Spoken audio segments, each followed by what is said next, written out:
À l'occasion des 150 ans de la Commune de Paris, le musée de l'histoire vivante de Montreuil présente une exposition intitulée Mémoire commune. D'art et d'histoire est allé interroger Véronique Fauvinsanti, responsable des collections, et Adrien Feybès, co-commissaire de l'exposition, pour qu'ils nous parlent des salles consacrées à la Semaine sanglante et à la répression de la Commune.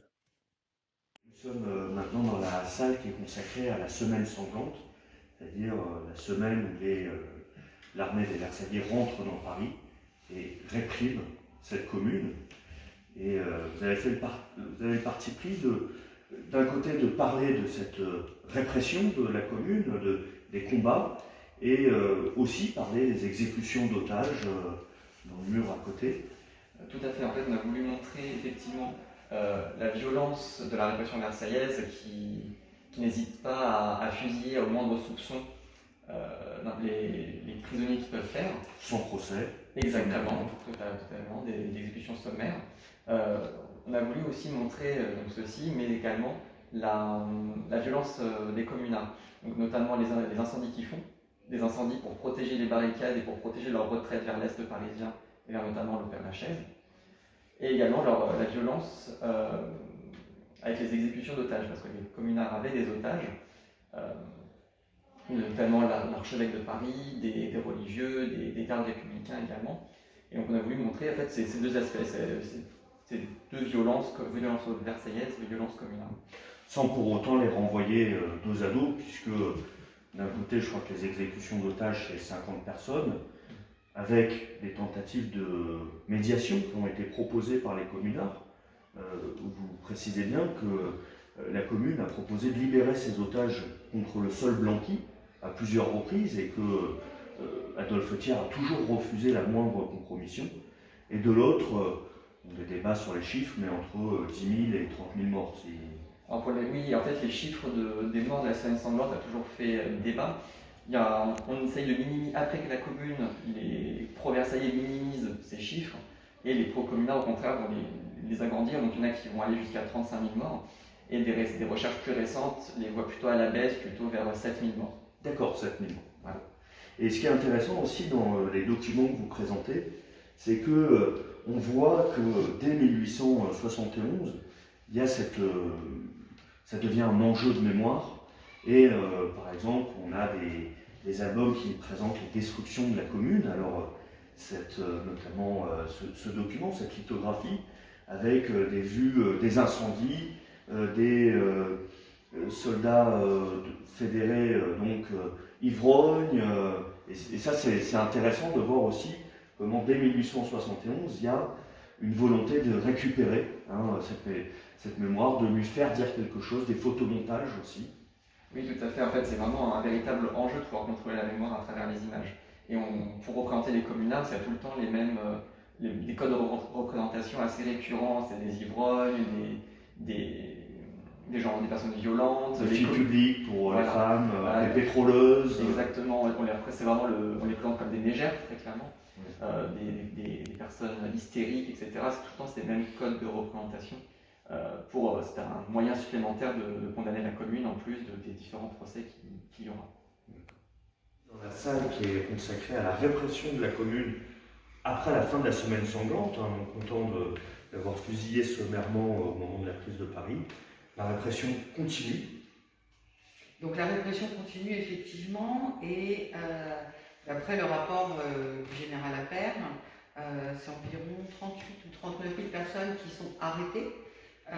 Donc certaines vont être jugées, d'autres relâchées après plusieurs semaines ou plusieurs mois de réclusion, en particulier à Versailles, à Satory, mais aussi à l'Orangerie. Et puis plein d'autres lieux vont être aussi, on va dire, utilisés à la va-vite, comme les pontons, en rade de Brest. Des choses qui sont encore une fois qui viennent comme en 1848. En 1848, nombreuses arrestations, pareil, on ne savait plus où mettre tous les arrêtés, qui eux aussi ont été conduits sur des pontons dans différentes rades maritimes. Et donc, pour juger autant de monde, en fait, ce sont des conseils de guerre qui vont juger toutes ces personnes, enfin pour celles qui n'ont pas été donc relâchées. Il y a donc au départ 2 conseils de guerre, et au final il va y en avoir 24 conseils de guerre qui vont juger, pour certains, jusqu'en 1879. Donc 8 ans après les faits, il y a encore des gens qui vont être condamnés. Donc les condamnations, ça va être réclusion, peine de mort, il y en a 125 prononcées, dont par contumace, donc toutes ne seront pas exécutées. Puisqu'en fait, il y a ceux qui sont faits prisonniers, ceux qui ont réussi à se cacher et donc à s'enfuir. Donc dans cette salle dédiée à la répression, effectivement, il y a toute une partie sur les prisons versaillaises. Ce qui est intéressant, c'est qu'on a des documents, par exemple, voilà, ce permis de communiquer avec un détenu, des listes de prisonniers, parfois quand un prisonnier est libéré, vous avez aussi les papiers qui permettent aux prisonniers de sortir. Et puis vous avez aussi des objets que vous présentez, des objets réalisés par les communards déportés en Nouvelle-Calédonie, des lettres qu'ils écrivent. Alors oui, il y a une partie de la salle qui est consacrée à ceux qui vont être déportés en Nouvelle-Calédonie, donc soit dans une enceinte fortifiée comme Louise Michel, soit dans une enceinte simple, mais aussi ceux qui vont être condamnés aux travaux forcés, au même titre que des droits communs. Et donc il y a effectivement des objets qui ont été réalisés par les communards, que ce soit en détention avant de partir en Nouvelle-Calédonie ou en Nouvelle-Calédonie. Alors, il y a certains objets qui sont effectivement magnifiques, comme ce très beau Nautilus sculpté, ou cette paire de couverts aussi qui racontent en fait tous les lieux de détention successifs, parce qu'il y a des lieux de détention avant jugement, après jugement, et pour ceux qui partent en Nouvelle-Calédonie, certains partent 2-3 ans après leur jugement en Nouvelle-Calédonie. Donc on a mis en avant cet aspect de la répression, de la vie en Nouvelle-Calédonie, sans oublier de faire mention de ceux qui ont pu s'exiler en Suisse ou en Angleterre. Oui, et des documents aussi sur des débats au sein de ces exilés. Oui, bien sûr, puisqu'en fait certains refont, entre guillemets, le film de l'histoire. Voilà, on aurait peut-être dû faire ça, on aurait peut-être dû faire ça. Je ne sais pas si la question de la Banque de France, par exemple, se pose entre eux, mais en fait voilà. Aurait-on dû confisquer l'argent de la Banque de France plutôt que de demander un prêt? Voilà, donc des débats effectivement qui vont avoir lieu, que ce soit en déportation également, enfin en déportation, en exil, sur ces 72 jours, et surtout sur ce qui est advenu et sur... Bien sûr. Et des débats aussi, même pour ceux qui ne sont pas communards et qui vont s'inspirer de la commune. Je pense à Karl Marx, qui écrit sur la commune, et puis plus tard, Lénine, qui connaît très bien l'histoire de la commune et qui... Alors, effectivement... Qui en tire des enseignements. Dans la salle suivante, vous verrez effectivement comment, en fait, les 72 jours de la commune ont apporté beaucoup dans les débats politiques sur les conduites révolutionnaires, à tenir. Et juste aussi, pour revenir sur cette salle, avec mention aussi de l'amnistie, qui va être très longue à obtenir et discutée assez rapidement, en fait, alors que certains ne sont pas encore partis en Nouvelle-Calédonie. Et je ne sais plus. Et c'est finalement après la victoire des Républicains que l'amnistie est prononcée. C'est-à-dire quand la Chambre cesse d'être majoritairement royaliste et quand les Républicains deviennent majoritaires, la Troisième République s'installe réellement et prononce l'amnistie des communards qui a été réclamée. Il y a aussi une volonté de regrouper. Réconciliation. De réconciiliation qui est importante.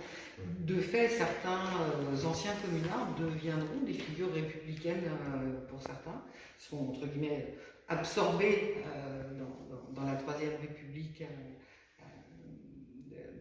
des années 1880.